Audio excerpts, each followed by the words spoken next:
Think about President Trump. What was he concerned about? Well, he was concerned about dumping of goods here, jobs. Now it's about freedom, minority rights, and climate control.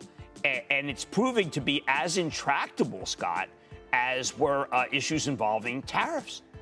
Welcome back, friends, for one more update from the world of high-growth EV stocks. In case you are new to this channel, please do consider subscribing. And in case you live in the United States, we would like to take this opportunity to mention that we have now partnered with Webull, and they are giving away 2 free stocks worth up to $1,850 in total when you make an initial deposit over $100. That's just a lot of free money, and we think you should definitely consider signing up for them.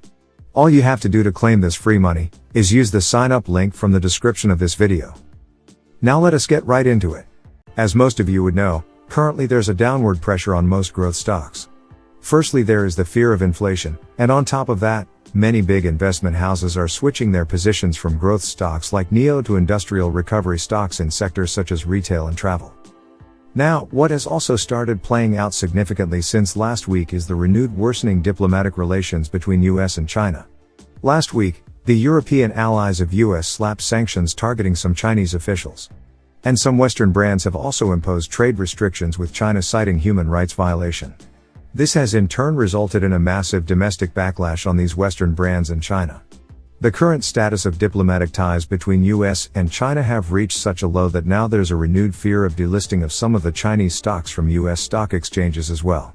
All this has only led to a deeper pressure on Chinese stocks, and a lot of panic selling was seen last week in various of these quality stocks. Jim, Nike's in the news in and of itself today from a stock standpoint. Baird, they were on the sidelines, Jim, for 806 days. They're off of it now. They've upgraded the stock, and they say all of these issues, including the recent supply chain issues, are going to be temporary, and that this stock's a buy. I absolutely love, now my child just owns this for a long time, but I love this report because, see, most of the analysts, Scott, and this is a good thing to talk about, most of the analysts had loved Nike going in. So they didn't really have any firepower to upgrade. This Baird piece is basically saying, okay, this is the time. This is likely temporary, likely transitory. We've got a lot of things that are temporary and transitory, whether it's the Suez Canal, temporary and transitory, the ports, temporary and transitory. At what point are people just saying, look, if everything's temporary and transitory, then I don't want to own these stocks? But I thought the Baird piece was good. I thought what Eunice said about the idea that the Chinese government has always been close to Nike. Did Nike poke the bear? No. And there was an old, Sarah was talking about a kind of an old stance they had taken, but H&M, if everybody gets H&M'd, if they're coming after American companies, it's pretty devastating. They airbrush you out of the entire world. You feel like, what do you do with these stocks? China's obviously such an important market for all these companies. I think if you just lay low, I think that China's fine. I think that what they didn't want is to see a wave of human rights. There is an amazing thing going on.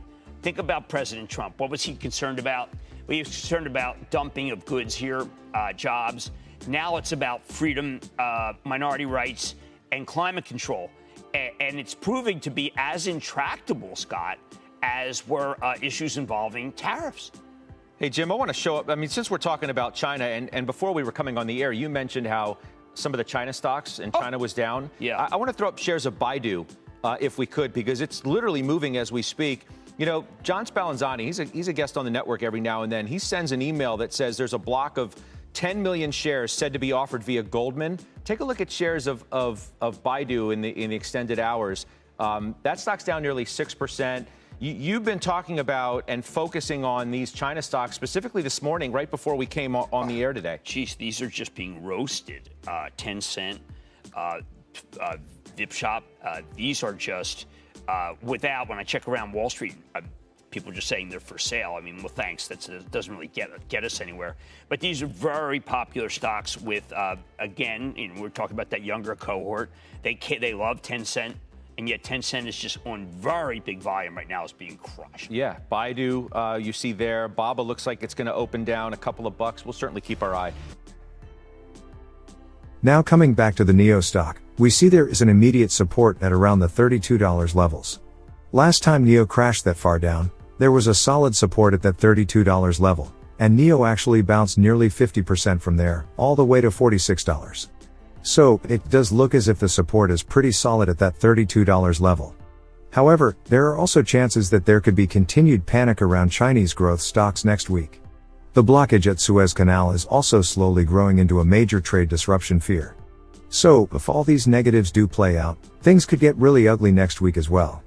In that scenario, we might break below the crucial $32 support level, and if that level is broken, we're into somewhat uncharted territory, and the next big support level from there appears to be only at $22. So, the way we see it, given all this temporary market volatility, we should either stay firmly above the $32 levels throughout the week, or in case of a complete sell-off, we could well be back substantially below the $30 mark. Now, mentioning these possibilities is not to scare anybody. NIO remains a fantastic company, and the future prospects for anybody investing for the long term still remain very positive. Thanks for tuning in to this video. Until next time.